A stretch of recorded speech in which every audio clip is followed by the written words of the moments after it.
Muy bienvenidos a una nueva edición de Agricultura Prime de este jueves 17 de febrero. Ha sido, semanas muy noticiosas, sobre todo en el tema de migración y lo que ha pasado en el norte del país, y por eso vamos a conversar hoy con Álvaro Belolio. Él es ingeniero civil y además es director del Servicio de Migraciones. Y también es el presidente del Grupo de Trabajo sobre Migración de la OCDE. Bienvenido, Álvaro, muchas gracias por acompañarnos hoy día. Muchas gracias por la invitación para hablar de estos temas. Y también está Juan Lagos, investigador de la Fundación para el Progreso y panelista habitual de Radio Agricultura. Bienvenido, Juan. Muchas gracias, José Francisco. Un honor estar aquí con el gran Álvaro Belolio y para hablar sobre el tema donde es un gran experto, así que encantadísimo.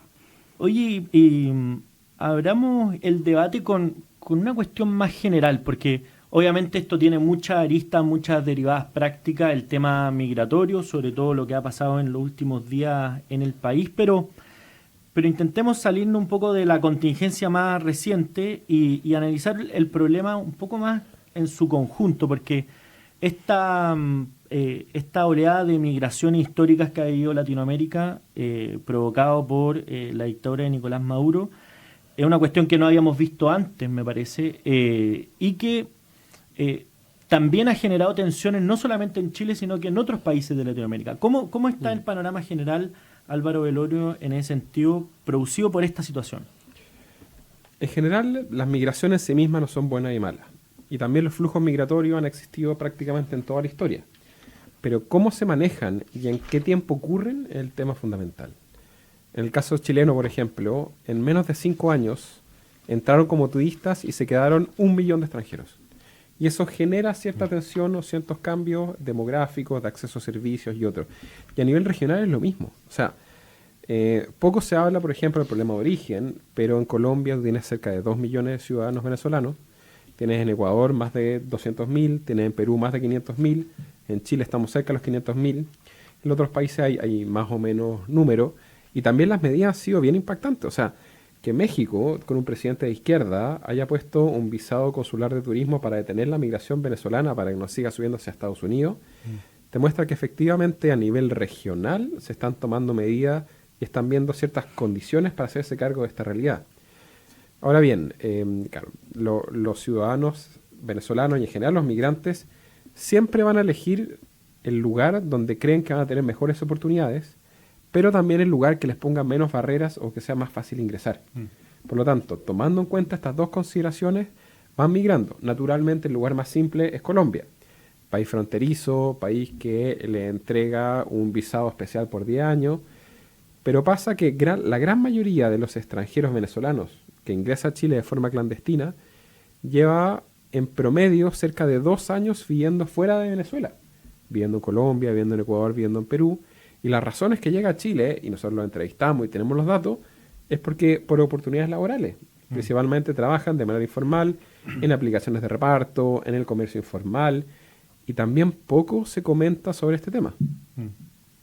Y ahí, Juan Lagos, ¿cómo ha procesado el sistema político chileno este efecto? Porque a veces pareciera que nos quedamos con los grandes titulares y con las buenas intenciones. Es decir, si hay alguien que está a favor de poner más reglas a la inmigración, se transforma inmediatamente en xenófobo incluso, y al final termina siendo un debate de oídos sordos donde es difícil avanzar, parece.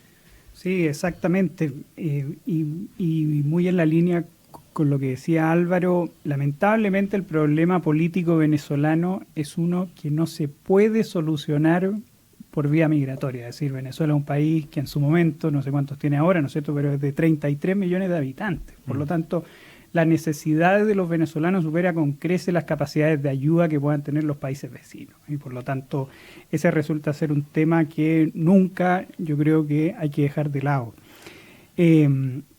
Una cosa que me llama mucho la atención sobre el manejo político que se hace en materia migratoria por parte de ciertos sectores es que se ve una cierta como norma general de cómo reacciona la izquierda ante la migración ilegal. Yo me acuerdo haber leído un artículo muy interesante en un blog que se llama Disidencia, que es de Jorge Vilche, donde él se dice cuáles son las razones de por qué toda la izquierda reacciona así.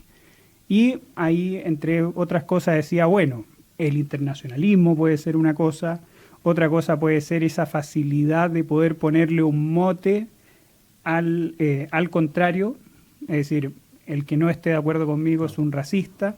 Y también una cosa súper interesante, que muchas veces la izquierda se ven a los migrantes como un elemento de cambio social, es decir, como una nueva clase de personas oprimidas frente a las cuales se puede lograr cierto clientelismo o cierto grupo cautivo. Por lo tanto, en ese sentido es súper complicado. Y obviamente esta posición es muy cómoda siendo oposición. Pero ahora el punto central es cómo va a reaccionar siendo gobierno. Y ahí obviamente el por qué desde el gobierno de México, que es abiertamente de izquierda, se están realizando esos cambios. Es decir, yo creo que es por necesidad también, más que por ideología. Y ahí para profundizar en eso, esto de que claro, al final la solución del problema migratorio venezolano no está en Chile. Es decir, Chile podría ponerse de acuerdo, las fuerzas políticas mañana estar de acuerdo en qué cosa hay que hacer, pero el problema sigue latente porque no tenemos las herramientas para resolver el problema en general. Y ahí la pregunta es, ¿cómo lo han hecho otros países del mundo? No solamente en Latinoamérica, pero en Europa les pasó algo parecido después del conflicto en Medio Oriente. ¿Cómo lo enfrentaron y también cuáles fueron las tensiones que se dieron entre los mismos países europeos por las cuotas de recepción de migrantes, porque algunos países se negaron? ¿Hay posibilidad de hacer algo así en Latinoamérica? ¿Es deseable hacer algo así en Latinoamérica? ¿Y con quién se sienta uno a conversar? Porque ahora las imágenes que vemos es que los países fronterizos tampoco es que están colaborando mucho para evitar el problema. Hay un tema principal, yo soy muy pesimista de las cuotas. Principalmente porque plantean que los gobiernos o los presidentes tienen una capacidad de ingeniería social para decir a los migrantes dónde quedarse. Exacto. Entonces, lo que pasa, un caso súper concreto, en Chile tenemos 500.000 ciudadanos venezolanos y en Bolivia 10.000, porque no hay más ciudadanos venezolanos en Bolivia. Legítimamente, y por razones obvias, porque en Chile tienen una probabilidad mucho más alta de ganar más plata, además hoy en día se ingresan clandestinamente, es muy difícil generar una sanción, la Corte Suprema ha sido muy duro contra ese tema. Por lo tanto, que efectivamente llegan y digan, oye, ¿sabéis que vamos a llegar y vamos a negociar con otros países y definir cuotas? O sea, si Boric le puede decir a 200.000 venezolanos que se queden en Bolivia y nunca entren a Chile, tendría que tener una capacidad de negociación o de convencerlo que sería extraordinaria. Yo voy a ser el primero en aplaudirlo si lo hace. Pero es imposible, porque esos 200.000 que vamos a poner en Bolivia, en 2 meses van a estar todos en Chile. Por razones lógicas, y al final estos gallos toman las decisiones buscando lo que es mejor para su familia, y tener más ingresos ayuda más a sus familias. Entonces, en el caso europeo, hubo mucha tensión. Los europeos tienen una lógica que a mí me parece muy razonable también, que dice que cuando llega un migrante o un solicitante de refugio, solo puede pedir refugio al primer país donde llega. Por lo tanto, usualmente los países que están más adentro, los países nórdicos que están más lejanos a las costas africanas o de Medio Oriente, son bastante, entre comillas, buenistas o generosos, porque ellos no reciben gran parte del flujo. El flujo lo recibe España, Italia, Grecia, Malta, que efectivamente han sido grandes temas de discusión y genera harto roce. Por lo tanto, aún con la migración siria, esto generó un roce interno en Europa importante. Casi le costó la elección a Merkel en su minuto, porque ella aceptó tomar cerca de 1 millón de migrantes sirios e insertarlo, y también hubieron unos cambios culturales, que es una de las grandes críticas que yo también le hago a la izquierda en Chile. Principalmente el cambio cultural en la lógica que los migrantes que cometen delitos son muy pocos, muy, muy pocos. Pero no tomar medidas contra ellos genera un prejuicio o un conflicto importante. Y en general lo que se hace muchas veces es que o se minimiza el delito o derechamente se les saca la responsabilidad. Yo muchas veces en juicio en otro tipo de expulsados, tráfico de niños, narcotráfico, porte de armas, robos con violencia, que son una minoría de los casos, y dicen, es que de ellos no es la responsabilidad, es culpa de la sociedad, y que ellos tienen que reinsertarse. ¿Cómo hay que reinsertar a un narco que jamás va a poder tener una visa? Y pasó en un caso efectivamente en Aysén, que el INDH le levantó la expulsión a un colombiano que efectivamente había sido condenado por narcotráfico, a las 2 semanas acuchilló a alguien. Entonces tú decís, ¿cuál es la propuesta? Dice, no, es que es culpa de la sociedad. ¿Qué sociedad? ¿Cuál es la responsabilidad de las personas? Y segundo, no ven el enorme daño que se hace a los propios migrantes, a las comunidades que claramente vienen a aportar, que claramente vienen a desarrollar su proyecto de vida, pero porque efectivamente están en contra de las expulsiones, generan efectivamente esa desconfianza, esos problemas de cohesión. El gran problema de este buenismo de izquierda, de entren todos, que no salga nadie, casa para todos, es que no se hace cargo de la relación con los nacionales. Y eso es tremendamente complejo. Y ahí profundizando en ese punto, Juan Lagos, ¿cómo se hace para enfrentar, no sé si socialmente, pero políticamente, este conflicto que mencionaba Álvaro, que se produce en la sociedad chilena cuando se ve que la presencia de migrantes aumenta masivamente en un corto periodo de tiempo y donde incluso recibiendo migración legal, por ejemplo, suponiendo que todo esto fuera legal, la cantidad también afecta porque los servicios públicos están más llenos, por ejemplo, los consultorios, los colegios, es decir, hay una cuestión objetiva, independientemente o no, independientemente de la intención, independientemente de que esto se haga bien, igual hay una cuestión que podría despertar otro tipo de cosas cuando no está bien manejado, no solamente para los que vienen, sino que también para los que viven acá. Sí, mira, yo creo que obviamente como como todo problema político, yo creo que siempre hay dos requisitos fundamentales. Primero, nosotros desde nuestro sector nos tenemos que atrever a decir la verdad y sin temor de los motes injustos que nos puedan poner desde el otro sector. Y por lo tanto yo creo que en este duelo en la opinión pública obviamente se sale mientras uno dé la pelea. Y por lo tanto yo creo que esa es una condición sine qua non y muchas veces en la derecha estas discusiones las perdemos, por abandono casi. Y fíjate que yo creo que lo segundo también es que debemos aclarar los términos, porque yo creo que también en este buenismo de izquierda también se junta mucha manipulación de los términos como el derecho a migrar o los derechos humanos fundamentales que se vulneran al querer una migración regular. Fíjate que lo más curioso es que el artículo 13 de la Declaración Universal de los Derechos Humanos, ¿no es cierto?, donde se dice, bueno, este es el derecho a migrar. Y son dos cosas, ¿no es cierto?, cuando dice toda persona tiene derecho a circular libremente y a elegir su residencia en el territorio de un Estado, y toda persona tiene derecho a salir de cualquier país, incluso del propio, y a regresar a su país.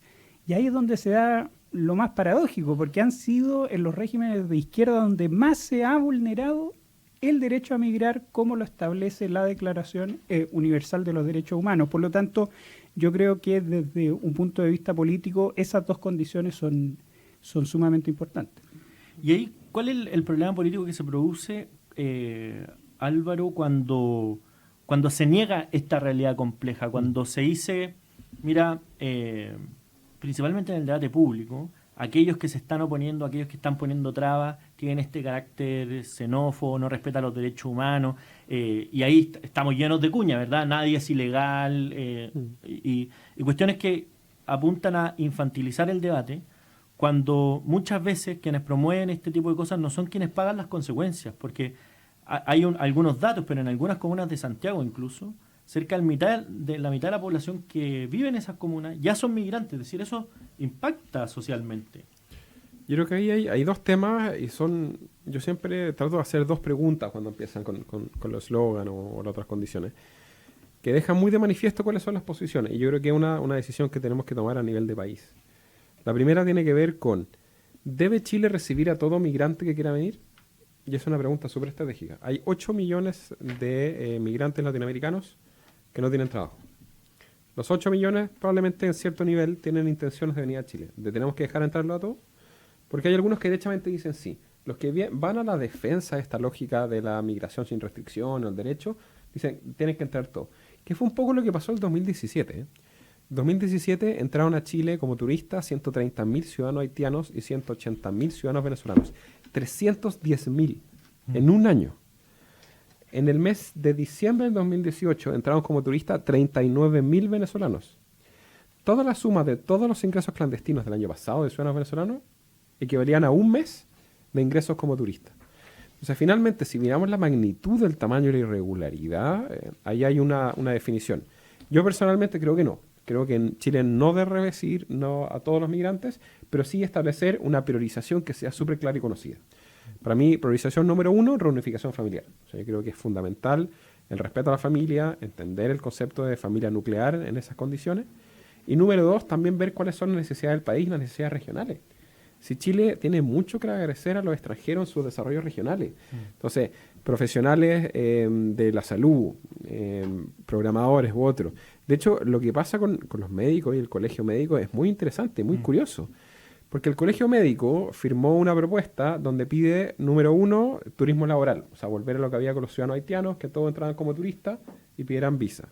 Número 2, darle visa a todos los clandestinos después de 2 años. Número 3, aumentar el porcentaje de extranjeros en una empresa a 50%. Entonces, esas eran sus propuestas en materia migratoria. Pero sacaron un gran anuncio en el diario diciendo que no querían convalidar títulos o no querían facilitar el ingreso de extranjeros médicos a ejercer la profesión en Chile. O sea, quieren que entren todos los extranjeros menos los médicos. Entonces tú decís, ahí hay una contradicción vital. O sea, la lógica, tenéis la ideología hasta que le tocan el bolsillo. Entonces, yo creo lo opuesto. No haría un turismo laboral. Creo que el prometerle visa a los clandestinos genera un incentivo muy complejo. Sí. O sea, incentiva el tráfico de personas, incentiva que arriesguen su vida y otro. Y creo que sí es muy positivo y muy necesario el ingreso de médicos capacitados, que den las pruebas, que hagan toda la acreditación, no tengo ningún problema. Pero o sea, nadie puede negar que hay una necesidad de especialistas médicos en regiones. Entonces, aprovechar ese capital humano es fundamental. Y hoy son médicos, pero mañana puede ser profesionales de la salud mental o profesiones que aún no conocemos. Entonces, tener esa flexibilidad y trabajarlo con los gobiernos es fundamental. Y hay que tomar esa decisión. O que entren todos y vemos y que se la arreglen, o efectivamente generar incentivos desde los territorios. Vamos a ver qué pasa ahora que tenemos un Estado prácticamente federal. Claro. Y la segunda pregunta, que también es muy estratégica, que poco se puede hacer de política migratoria, si la decisión es, ¿debe haber una sanción a quien ingresa clandestinamente? Porque si la respuesta es no, que fue lo que teníamos hasta el viernes pasado, cuando la Corte decía que ingresar clandestinamente no era condición suficiente para ser expulsado. El control fronterizo o la práctica de la entrega de visas da lo mismo, porque los gallos pueden entrar igual y no tienen ninguna sanción. Entonces, esa decisión es compleja. Y en la discusión parlamentaria, en la discusión de los 8 años de la ley, el Partido Comunista y el Frente Amplio fueron muy claros. Ellos dijeron que entren todos y da lo mismo que ingresen clandestinos. El senador Latorre, que es uno de los que lidera este tema, tiene una entrevista en agosto del 2019 que dice, no importa cómo ingresen, lo importante es el acceso a sus derechos. Yo creo que eso refleja muy bien cuál es su postura sobre este tema y lo que genera problemas de cohesión. Al final, estos gallos prometieron entregarles albergue o casa a todos en 6 meses. ¿Y qué pasa con los chilenos que llevan 10 años esperando su vivienda? ¿Tú crees que no va a generar un roce específico? Entonces, yo creo que en este caso, en política migratoria, el trabajo en terreno, el darse una vuelta por las plazas de Iquique, por las playas de Arica, por los campamentos de Alto Hospicio, de Antofagasta, darse una vuelta en Estación Central, en Meix, ver los campamentos en Lampa, ayudan bastante a entender la perspectiva. Pero la gran mayoría de las críticas vienen de senadores que tienen un porcentaje de migración menor al 3%, o efectivamente desde ciudadanos que viven en las comunas más acomodadas o más progresistas, que tienen un porcentaje de migratorio ínfimo.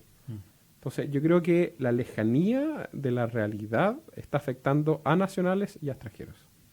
Y ahí, Juan Lagos, cuando Álvaro dice, mira, el Partido Comunista y el Frente Amplio han tenido un discurso bastante claro respecto a abrir las puertas, no tener controles migratorios, pero ahora les va a tocar ser gobierno. Y el problema persiste, el problema, independientemente que logremos cambiar, bueno, ya cambió la ley de migraciones, pero independientemente que se logre aplicar de forma adecuada, va a persistir el problema. ¿Qué te parece o cómo esto se va a resolver o ir resolviendo, o cómo van a enfrentar este problema cuando en el fondo el buenismo o la posición que han tenido les quede corto o sea desbordada por la realidad? ¿Qué te parece que, primero, qué van a hacer? Y segundo, ¿cuál va a ser las consecuencias? Lo acabamos de ver con el paro de los camioneros, por ejemplo. Sí, fíjate que hay un filósofo colombiano que se llama en realidad, porque en paz descanse, se llama Nicolás Gómez Dávila, que él definió el socialismo como la filosofía de la culpabilidad ajena. Por lo tanto, el pensar que, bueno, ¿y a quién le van a echar la culpa ahora? Los socialistas que están en el gobierno es bastante ingenuo. Es decir, esta gente es muy creativa a la hora de saber culpar a ciertos sectores de la sociedad y por lo tanto no tenemos que menospreciar esa capacidad que tienen desde los socialistas. Y fíjate que hay un punto que yo creo que es necesario ahondar en el término de cuando uno dice la izquierda en Chile, cuando fue oposición, mantuvo un discurso buenista frente a la migración, pero no solo eso, sino que también el actuar político de ellos fue entorpecer al gobierno en materia migratoria y basta ver con eso a la ley de migraciones, indicaciones como las del senador Latorre con la senadora Allende sobre esta visa, ¿cómo era? La visa Turismo laboral. de turismo laboral, que era en realidad torpedear, era hacer una indicación para torpedear la norma. Por lo tanto, en vistas al comportamiento de la izquierda, no solamente se les puede reprochar el que sean o ingenuos o buenistas, sino que también han actuado de mala fe en contra de un gobierno que en realidad mostró desde el minuto uno la voluntad de poder generar las condiciones para superar esta herencia en el desorden migratorio que nos dejó la presidenta Bachelet. Hay un tema que me gustaría tocar frente a lo que dijo Álvaro sobre la reacción del colegio médico. Uh-huh. Bueno, eso demuestra obviamente que el colegio médico no deja de ser un grupo de interés, obviamente, y yo creo que es muy cierto el hecho de que nosotros necesitamos migrantes.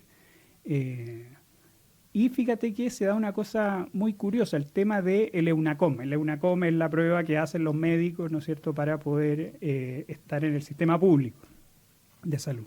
Siempre cuando se hace el EUNACOM se hacen unas colas, es sumamente ineficiente, inoperante, y ahí es donde uno dice cuando ve estas colas en el barrio Las Tarrias, porque por ahí está en donde se inscriben en las pruebas, siempre como a finales de año hay una cola pero inmensa, y ahí uno dice, estamos desperdiciando talento frente a esto.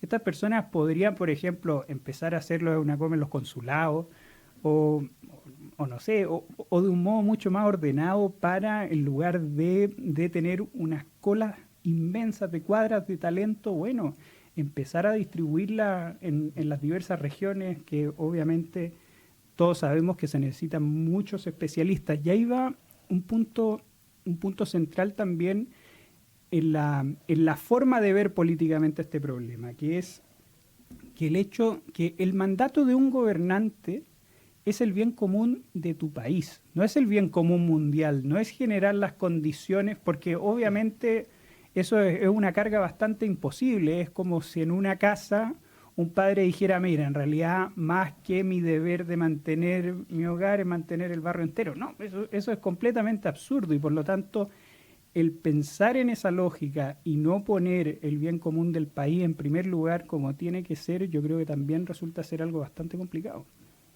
Y de eso mismo, ¿cuáles son las consecuencias que se siguen de no abordar el problema como desde una perspectiva integral, en el sentido de que personas que piensan como el Frente Amplio, el Partido Comunista, han tenido el poder en otros países que se han visto enfrentados a este tema? Principalmente en Europa. Yo me acuerdo de que en la Comunidad de Madrid habían carteles de Welcome Refugees y era como lo típico. Pero finalmente las políticas que se aplicaron fueron coordinadas desde Europa. Entonces, ¿qué te parece a ti que va a ser el desafío del Frente Amplio y del Partido Comunista frente a esto? Yo creo que al final, o ocurren dos cosas. O mantienen su discurso así de vengan todos, y va a generar una presión importante, especialmente en el acceso a servicios en comunas más populares en el norte. O van a cambiar el discurso y van a tomar medidas distintas a lo que prometieron. Y en ambos casos, efectivamente, van a generar un descontento en ciertos grupos. Yo, por el bien del país, espero que efectivamente ellos cambien sus malas propuestas y hagan unas medidas que sean mucho más razonables, mucho más graduales.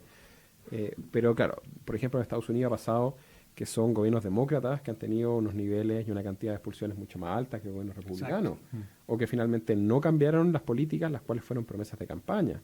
O sea, lo de México con AMLO es increíble. O sea, el tipo en su plataforma hablaba muchas veces de la importancia de que los migrantes lleguen a Estados Unidos y ahora lo vemos poniendo visados del consulado de turismo. Y en el caso europeo, claro, tenéis la presión inicial, pero efectivamente la verdad es que Europa es muy restrictiva en materia de migración, es muy duro. Y nosotros los modelos que hemos visto de desarrollo, especialmente el modelo canadiense, y yo no veo a nadie criticar a Canadá en su derecho a migrar y que son violadores de derechos humanos. Exacto. Entonces yo creo que ahí hay una incoherencia y vamos a ver la lógica de otra cosa con guitarra, como dicen. Por el bien del país, yo espero que efectivamente cambien su mirada para que se hagan cargo de los temas de cohesión en los territorios. Pero, claro, también hay dos almas. O sea, el Partido Comunista ha sido muy duro. O sea, ayer salió el diputado por Iquique diciéndole no, que entren todos. El convencional Gutiérrez, histórico del Partido Comunista, todavía sigue celebrando que no se expulsen efectivamente a tipos que hayan sido condenados con delitos graves. O sea, el economista Riesco celebraba la caída, o sea, el auge y el retorno de los talibanes a Afganistán, cuando nosotros efectivamente hemos recibido a mujeres afganas que hoy en día son solicitantes de refugio y están entregando los refugios. O sea, claramente hay un grupo muy duro, muy ideológico, que va a generar una tensión importante en el Frente Amplio, porque hay grupos que sí tienen experiencia en gobernar, como el Partido Socialista, hay algunos que sí son más pragmáticos y va a generar ciertas condiciones. Entonces vamos a ver también cuál va a ser la experiencia de la ministra Siches, del subsecretario Monsalve, de quien este cargo de migraciones, y cómo van a hacer este contraste con las promesas, con las expectativas que ha generado el Partido Comunista en comunidades migrantes y en sus amigos, derechamente. Ellos siempre se definen como muy cercanos a lo que es Nicolás Maduro y efectivamente a la extrema izquierda latinoamericana. Así que estamos todos expectantes. Yo voy a ser el primero en felicitar si efectivamente hacen cambios de medida o imponen el orden, ya hacen un control o convencen a Bolivia que reciba. Pero también voy a ser el primero en criticar cuando hagan medidas que terminen perjudicando la cohesión y terminen generando externalidades importantes en Chile. Y ahí el punto tácito, que, o sea, no es tácito, es explícito, pero aquí pareciera que en el debate público es tácito, es que nadie se pronuncia sobre las causas que ha provocado esta grande ola migratoria en Latinoamérica. Como que la comunidad internacional dice, o se queda más bien intentando resolver su propio problema, el de su propia casa, pero al final todos sabemos que es lo que comentábamos antes, que hagamos lo que hagamos, la solución no está acá.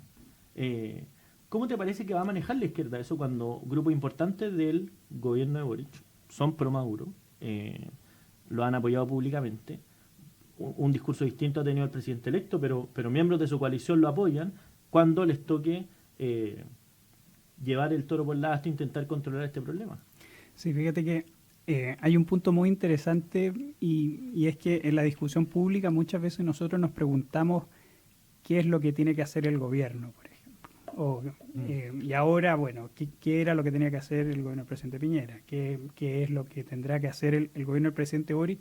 Y pocas veces nos preguntamos el qué tenemos que hacer nosotros también. Es decir, y yo creo que el punto que toca Álvaro es súper importante en el sentido de ahí voy a estar yo el primero en exigirle al gobierno que haga estas cosas, que dé cumplimiento y que obre conforme a derecho. Yo creo que eso es súper importante. Nosotros tenemos que estar muy pendientes en exigirle cosas mínimas. ¿Por qué? Porque el tema de la migración legal, digo, no es un tema fáctico, decir que solamente le pertenece a la derecha, es decir, es una cosa de sentido común que se le tiene que exigir a cualquier gobernante, es decir, el orden en la frontera, el orden interior, son cosas que se le tienen que exigir a todas las personas, por mucho que no sea el caballito de batalla del gobernante. Por lo tanto, yo creo que en ese sentido nosotros tenemos que siempre preguntarnos eso y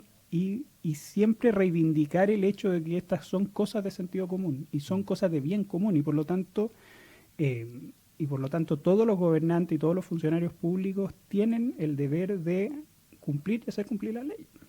Estamos conversando con Juan Lago, investigador de la Fundación para el Progreso y panelista de la Radio Agricultura, y con Álvaro Elolio, director del Servicio de Migración, en esta edición de Agricultura Prime. Nosotros volvemos en un par de minutos, no se vaya.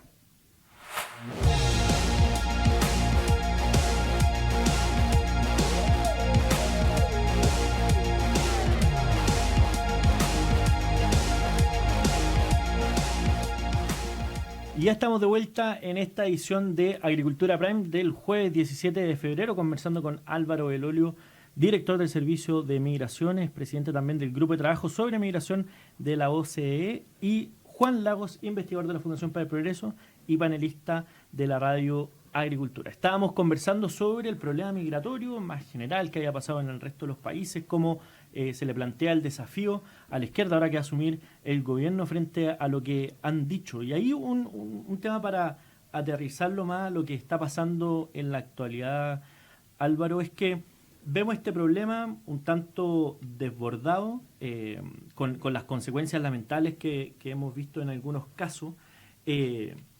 Y uno se pregunta, la ciudadanía se podría preguntar legítimamente, oye, ¿qué pasó entre medio, entre el 2015 que empieza masivamente esta ola migratoria y ahora que parece que la política llegó tarde de nuevo? ¿Qué es lo que estuvo entre medio que impidió que tomáramos el tema con anterioridad y evitar el problema de que hoy día se está viviendo? Porque al menos hay dos aristas. Uno es lo que viene hacia el futuro, es decir, cómo solucionar el problema de las personas que siguen viniendo. Pero otro también que hay que hacerse cargo es qué hacemos con las personas que ya están acá. Y eso parece que para eso está un poco tarde. ¿Cómo lo ves tú? Yo creo que primero es bueno aclarar dos puntos. O sea, el control fronterizo y orden público es de Carabineros. O sea, ni el Departamento de Extranjería ni el Servicio tienen potestad o jerarquía para establecer esas condiciones. Y lo otro tiene que ver con la política migratoria y la gestión migratoria, que tiene que ver con mucho más lo interno. Entre el 2015 y el 2017 se genera la gran mayoría del flujo del turismo laboral. O sea, los vuelos low, la entrada indiscriminada y las filas. La gente se olvida cómo era la fila que había en el centro de Santiago. Eran 12 cuadras donde la gente esperaba hasta 9 horas. Donde sacaban cuchillos, donde se amenazaban, donde vendían números, donde hacían sus necesidades en la calle. Es una situación muy crítica. O sea, eran ratones comiéndose los papeles. 800 kilos de papeles que se generan al mes. O sea, prácticamente no había gestión. Y la gran cantidad de ciudadanos haitianos que entraron como turistas y quedaron botados, o sea, una identidad vendiendo lo que podían en las esquinas por sobrevivir, pero que no estaba en el registro de nadie, fue muy complejo. Entonces, llega 2018, se hace un proceso de regularización, se empieza un proceso de digitalización, que por suerte se hizo antes de la pandemia. Imagínate haber tenido esas 4.000 personas en la mitad del centro de Santiago esperando a ser atendidas al día. Ahora sí, una locura desde la perspectiva sanitaria. Se hace un proceso de digitalización, pero hubieron dos cambios, los cuales efectivamente no se dieron. Primero, para cambiar la lógica del turismo laboral había que cambiar la ley. Y la ley pasó por al menos 11 comisiones, por 3 trámites legislativos. Lo llevaron al Tribunal Constitucional. Siguen yendo al Tribunal Constitucional y a la Contraloría. O sea, fue un proceso que demoró al menos casi 4 años. O sea, piensa que al fin tenemos una ley en vigencia a 2 meses del cambio, a 1 mes. Efectivamente fue un cambio, la verdad, tremendamente complejo. Y las medidas administrativas te ayudan para hasta cierto punto. Lo segundo, la relación con las cortes fue muy compleja. O sea, organizaciones, partiendo de INH a otros, constantemente ponían recursos para evitar expulsar a todo tipo de ciudadanos. O sea, a mí me han llegado casos extranjeros que habían traficado 1,6 toneladas de droga, municiones, robo con violencia, otras condiciones. Ponían recurso igual y en la gran mayoría de los casos, y especialmente al final, la Corte Suprema aceptaba todos los casos. O sea, decía, esto no se expulsan. Entonces, también se pasó el rumor de que el ingreso clandestino no tenía sanción en Chile, e incluso cuando había delito. Por lo tanto, las barreras, el entre comillas garrote, no existía. Y lo otro que tiene que ver más con el control fronterizo, que eso es de Carabineros, en que no hay una herramienta efectiva. O sea, recién hoy tenemos el proceso de reconducción donde se devuelve al país de tránsito o al país de residencia. Pero hasta el viernes, si una persona trataba de ingresar clandestinamente, había que llevarla a la ciudad para hacer la denuncia, por una denuncia penal que jamás se hacía seguimiento, y ya estaba dentro de Chile. Por lo tanto, el control fronterizo efectivo era muy, muy débil. Y esas cosas generaron grandes problemas. Por supuesto, hay temas adicionales. O sea, nosotros digitalizamos y movilizamos con los recursos que habían. pero los recursos eran bastante escasos. Entonces, el departamento estaba diseñado para 400.000 personas, que era la estimación con la cual trabajó la gran mayoría del gobierno de Bachelet, pero había 1.200.000 personas. Había 3 veces la población de extranjeros y nunca se entregaron los recursos o se calculó bajo esa lógica. Entonces, ¿qué pasó? Reventaron los gobiernos locales, reventaron a los consultorios, reventaron la ayuda social, reventaron al departamento. Entonces, claramente hubo ciertas dificultades. Y donde yo veo unos desafíos bien relevantes, donde nosotros pudimos recién empezar a ver, uno, la lógica de la publicación de datos. O sea, nosotros ahora publicamos todos los años la estimación de población extranjera residente. Hasta antes de eso no existía. Era solo censo y un poco más. Segundo, están sacando índices de regularidad. No solo de ingreso clandestino, también que demuestran lo que se llama la sobreestadía. O sea, que el extranjero llega como turista y se queda. O el extranjero con la visa vencida. Porque al final es una de las grandes diferencias que había con la izquierda. Ellos consideran que solo el ingreso clandestino es materia de preocupación. Pero lo que ocurrió en 2017-2018 con los ciudadanos haitianos, entre comillas, da un poco lo mismo. Porque entraron como turistas. Y ellos lo pasaron muy mal. O sea, y costó mucho regularizarlos y ayudarlos. Entonces también esa lógica, yo creo que hubo mucha hipocresía desde ese sector y todavía lo siguen invisibilizando. Un tema, al final, no sé, por ejemplo, en los flujos, siempre decía, es que en Cúcuta aumentó los flujos. Los 2 años antes de Cúcuta ingresaron como turistas a Chile 300.000 ciudadanos venezolanos. Después de Cúcuta, sumando los ingresos clandestinos, la mitad. Porque algunos entraron con visa de responsabilidad democrática, pero ellos solo se enfocan en la lógica del ingreso clandestino. ¿Y qué significa eso? Que una de las propuestas de solución que han dicho es que no es necesario que entren por la ventana, o sea, no van a haber ingreso clandestino si dejan la puerta abierta. O sea, que todos entren y volvamos en 2017 y que va a ser un flujo, un manejo imposible de contener en la lógica demográfica en los distintos barrios. Pero desafíos quedan. Yo creo especialmente los desafíos de temas de inclusión, integración y cohesión en los territorios, potenciar las direcciones regionales. Hay una propuesta de política migratoria integral que se trabajó con 37 subsecretarías, que está justamente en las revisiones para el ingreso a la Contraloría, entendiendo que hoy en día, cuando tenemos 1,5 millones de extranjeros en Chile, que es el 8% de la población, no es solo entrada y salida y carnet de identidad, que es importante, pero también tenéis que ver temas de educación, de salud, de cultura, de mujer y equidad de género, de emprendimiento, de trabajo, de cotizaciones. O sea, ¿qué va a pasar con las cotizaciones de estas personas? Cuando, si es que quieren volver algún día. Bueno, no sabemos qué va a pasar con nuestras cotizaciones en 2 meses más. Exactamente. pero hipotéticamente, si es que hubiera un sistema de cotización, o sea, hay muchas discusiones que hoy en día no se dan, que son bien relevantes y hay que hacer una propuesta más integral. Y ahí cuando vemos al final que el eslogan esconde todo este tipo de matices tan importantes que hay que hacer y aristas del problema. ¿Cómo se va a hacer cargo de nuevo el gobierno frente a lo que hablamos de la herencia, lo que hay, esto de la integración, cuando vemos que en comunas de Santiago la mitad de las personas que viven ya son extranjeros?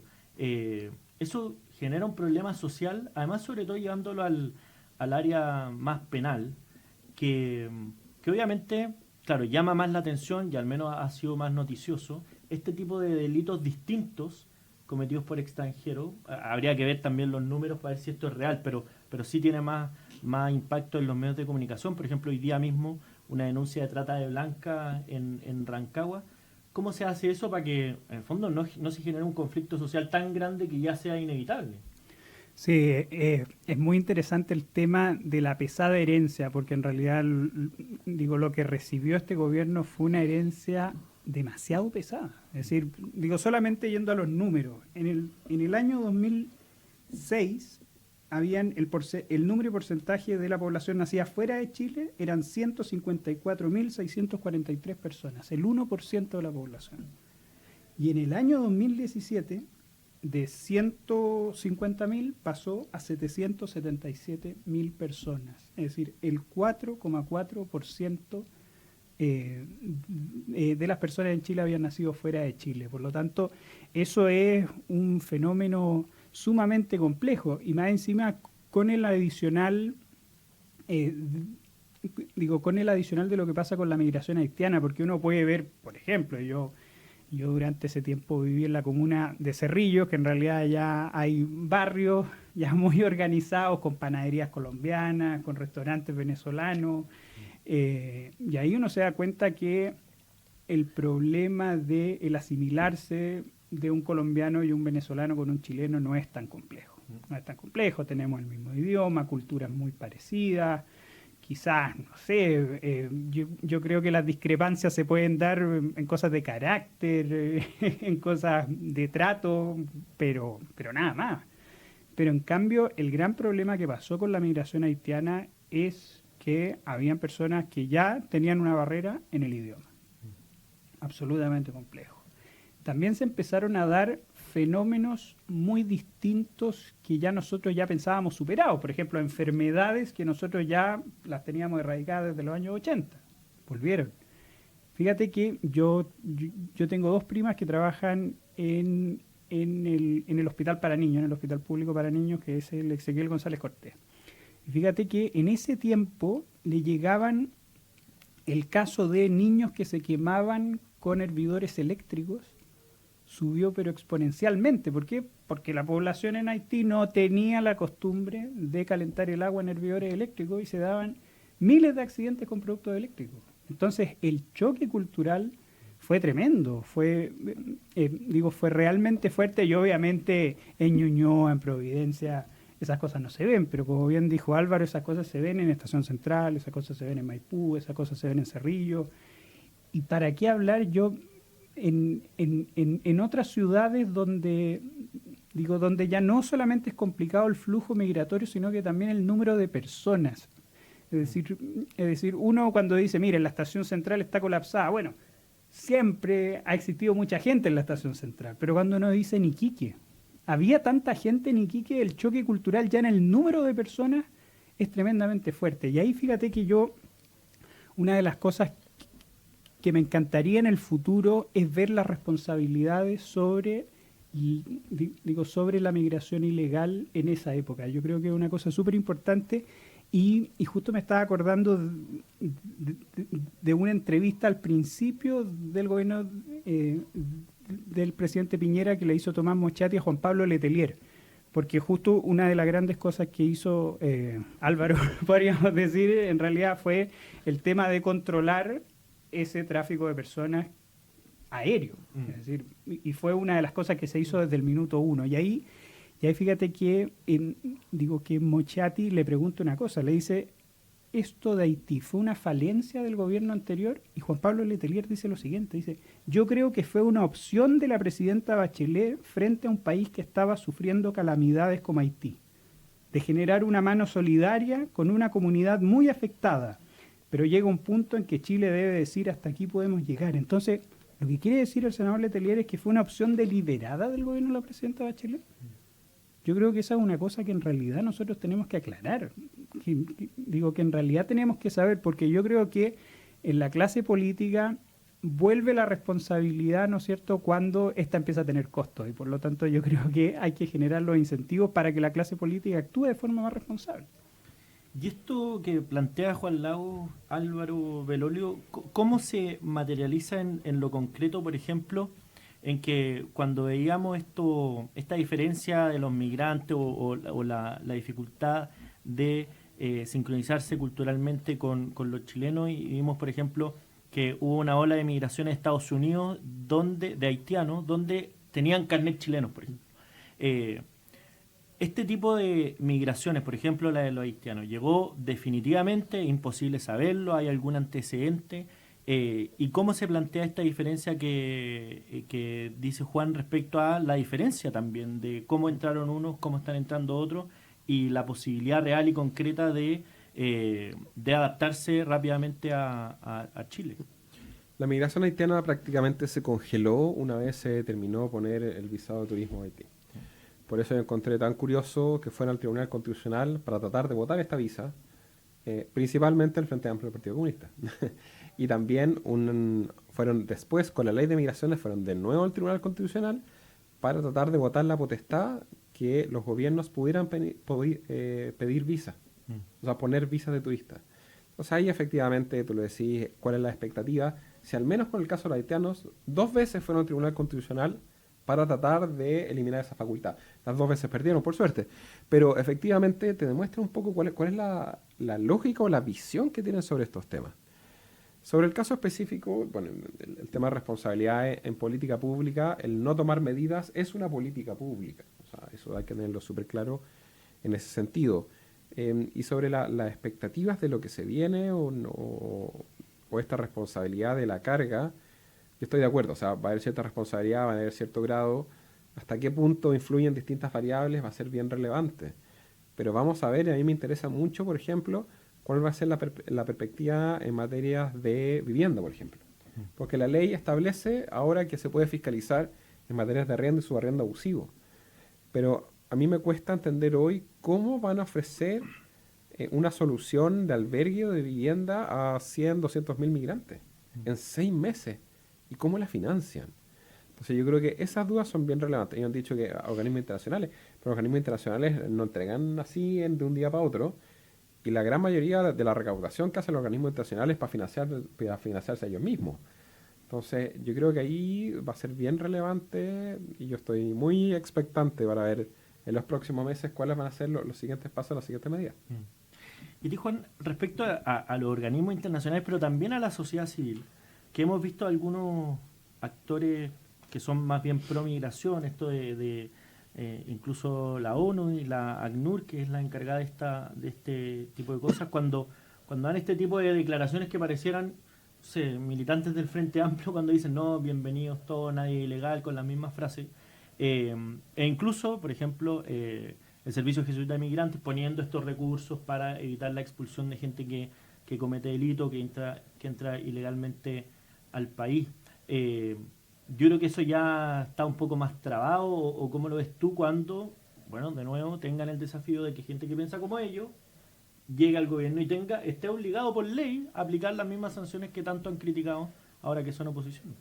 Bueno, en realidad ahí hay que ver el cómo van a reaccionar, porque generalmente los organismos internacionales con ciertos regímenes son mucho más benevolentes dependiendo del signo político que tengan. Por lo tanto, decir, estas personas son seres humanos con agendas, con ideologías, y eso es algo que hay que tener muy presente, porque fíjate que a mí siempre me gusta hacer la distinción entre el derecho internacional de los derechos humanos con los organismos internacionales.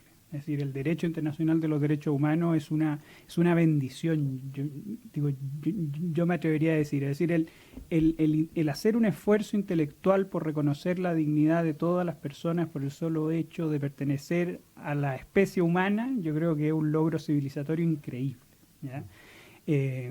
Pero lamentablemente se van confundiendo las cosas, ¿no es cierto?, con estos organismos internacionales, cuando son personas comunes y corrientes con agendas políticas y son ellos mismos los que dicen, no, esto viola los tratados, esto viola el derecho internacional, no siendo así, porque si nosotros nos vamos a los tratados internacionales y vemos cómo es el cumplimiento de Chile en materia migratoria y los derechos humanos, es una cosa ejemplar en realidad. Es decir, solo cuando nos vamos a las leyes, a las normas, lo que de verdad nos obliga, y no solo a el comentario o la observación que hace una persona en ACNUR, ¿no es cierto? Y por lo tanto yo creo que hay que hacer esa distinción. Yo creo que es sumamente importante. Y respecto a, bueno, tú Álvaro, has tenido enfrentamientos públicos en el debate público con el Servicio Jesuita de Migrantes, pero esta opción radical que han tomado por este mensaje de hay que acoger a todos, recibir a todos, evitar las expulsiones, al final termina topando con la realidad. ¿Cuál ha sido tu experiencia en ese sentido y los problemas más concretos que han tenido, en particular con ellos, pero también con otro tipo de agrupaciones que han tenido la misma opinión? En todo caso, yo encuentro que es muy legítima la posición que tienen ellos Sí, sí. de la migración descontrolada, de que un narcotraficante debe quedarse en Chile y de cosas en esa línea, cosa que nosotros no compartimos, porque efectivamente yo sí creo en la responsabilidad individual y creo que es mucho más efectiva la reinserción de un extranjero que cometió un delito, que es una minoría, en su país de origen, a que lo hagan en Chile. Pero ha sido importante la influencia que tienen en muchos casos. O sea, el próximo ministro de Vivienda, cuando estábamos en la discusión en la Comisión de Hacienda, decía, estos son mis asesores, y los reconocía a ellos como asesor directo. La hija de la presidenta del Senado es la jefa de inclusión. el senador Latorre prácticamente los citaba y eran presentes y son muy cercanos. Entonces, yo creo que entiendo que la sociedad civil tiene un rol específico y es muy legítima su posición y uno podrá tener diferencias. Pero ellos juegan su rol y lo juegan bastante bien y tienen un nivel de influencia. Pero otro tiene que ver con las autoridades electas, efectivamente, que tienen responsabilidades específicas sobre la ciudadanía que representa y sobre su país. Entonces, ahí yo creo que efectivamente se llegan a confundir ciertas condiciones. Y el otro también, efectivamente, o sea, existe, no sé, para la Defensoría Penal, la CAG y otros que ponen recursos a defender algunos casos que a veces son indefendibles. Y uno también entiende un poco esa lógica. Pero finalmente los que toman la decisión, o los que tomaron la decisión de que no era causal de expulsión el ingreso clandestino, fue la segunda sala de la Corte Suprema. No fueron las organizaciones Claro. en sí mismas o otras condiciones. Entonces ahí yo trato de separar los puntos. Por supuesto yo también saco el pizarrón y soy súper claro de cuáles son los incentivos, cuáles son las propuestas. Y vamos a ver también, pero yo creo que es muy importante tener una ciudadanía empoderada que no olvide estas cosas. O sea, que no olvide cómo está fallando la Corte Suprema, que no olvide cómo efectivamente los senadores están tomando estas decisiones, las declaraciones que hacen, a quiénes ocupan como asesores y las decisiones que van a tomar las nuevas autoridades en esta materia. Y ahí, Juan Lagos, ¿qué es lo que le queda a Chile por hacer, no solamente a las autoridades políticas, también a la sociedad civil, frente a este problema que probablemente siga existiendo? Y lo digo desde un punto de vista más bien político, pero también social, cuando la respuesta frente a este problema desbordado también es, por ejemplo, cuando vimos que lamentablemente le quemaban las cosas a los migrantes porque, bueno, tenían gente viviendo, los chilenos tenían gente viviendo fuera de sus casas en unas carpas. Vemos el centro de Santiago que ahora algunos no están en el bandejón central, pero sí están a una cuadra del bandejón central viviendo fuera de edificios residenciales. Eso obviamente tiene un impacto social. ¿Cómo se enfrenta eso? Que puede ser también un problema que después vaya a marcar la agenda electoral, política. Sí, mira, digo, justo frente a eso, yo creo que una de las cosas en las cuales hay que hacer énfasis es que la migración no solo es un fenómeno socialmente complejo o políticamente complejo, es un fenómeno jurídicamente complejo, en el cual son muchos los organismos que en realidad inciden eso. Eso es completamente entendible porque eso es un Estado moderno, un Estado complejo y por lo tanto ahí es donde se juega mucho. Es decir, está los tribunales de justicia, está la Contraloría, el Tribunal Constitucional, el rol de las policías, el rol del gobierno, el rol del Congreso y por lo tanto yo creo que lo peor que puede pasar ante fenómenos jurídicos complejos es buscar chivos expiatorios, es buscar responsables, es buscar culpables. Él es el culpable de tal cosa, ¿ya? Siendo que lo que en realidad hay que buscar son soluciones y responsabilidades y ver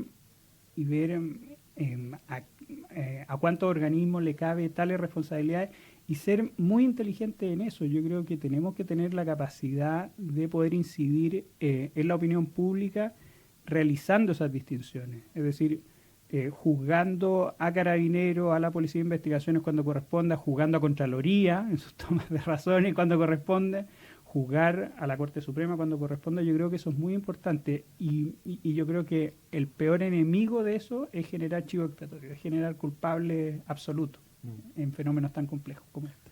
Y ahí, Álvaro, como esto es un problema complejo y a ti te tocó estar a cargo durante estos 4 años, ¿cuáles fueron los principales problemas a los que ustedes se vieron enfrentados? Tú mencionaste como la falta de capacidad del servicio porque precisamente no estaba preparado para la cantidad de gente que tenía que hacerse cargo, pero también vimos en los medios de comunicación estos conflictos judiciales, los fallos de los tribunales, la oposición en el Tribunal Constitucional. ¿Cuáles fueron también los puntos que tú dirías, mira, quizás esto no se conoció y fue una piedra de tope importante? Desde el punto de vista cultural fue cambiar la lógica de una migración reactiva, de la migración que llevaban cientos de miles, 1 millón en 4 años y pedían visa acá, si es que pedían visa o si no se quedaban botados en la calle, a una lógica mucho más proactiva, o sea, que el extranjero que entre con visa y con RUT. Ese fue un cambio ideológico importante y fue probablemente la principal pelea que se dio en la Cámara de Diputados. Frente Amplio Partido Comunista querían volver al 2017, querían volver a los vuelos LO, querían volver a la migración haitiana. Nosotros queríamos volver a un modelo que fuera más como el australiano, el neozelandés, un modelo ordenado, donde se facilita la integración y la inclusión del migrante al entrar con visa con RUT y se prioriza reunificación familiar. O sea, súper simple. Eso diría que fue lo cultural. En lo trámite, pasar del papel a lo digital siempre es un desafío relevante desde la perspectiva de atención a otro. Porque presencialmente no te podías hacer cargo de 1,5 millones de extranjeros con los 200 funcionarios que tenía el departamento. Era imposible. Y ahí había una lógica de funcionamiento media rara. O sea, las gobernaciones que venían de gobierno interior tenían un procedimiento en regiones que era distinto a nivel nacional. Entonces, la homologación y coordinación de esos trámites fue un tema administrativo importante. Pero sigue habiendo, por ejemplo, dificultad en los procesos, porque un número importante, cerca del 50%, por ejemplo, postula con los documentos incompletos. No apostilla los antecedentes penales, no los adjuntan, no adjuntan la parte de atrás donde está la apostilla.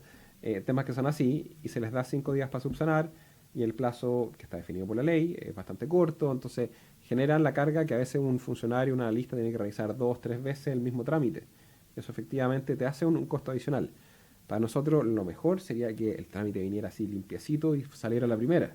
Y eso efectivamente, entonces eso también fue un cambio cultural en que el extranjero revisara y se preparara para postular bien, y también un desafío nuestro, que postular sea lo más simple posible. O sea, yo siempre dije, ojalá que ningún migrante necesite ni un tramitador ni nada, que llegue y postule. Por ejemplo, Estados Unidos tiene 200 tipos de visas distintos. 200. Nosotros tenemos 16 y ya es complicado. O sea, al final tratar de simplificarlo eso necesitaba una lógica de lo que se llaman en experiencia usuario, que era súper relevante, y ese fue también un desafío importante. Y finalmente el tema de las cortes y otro, y las expulsiones, al final son números menores.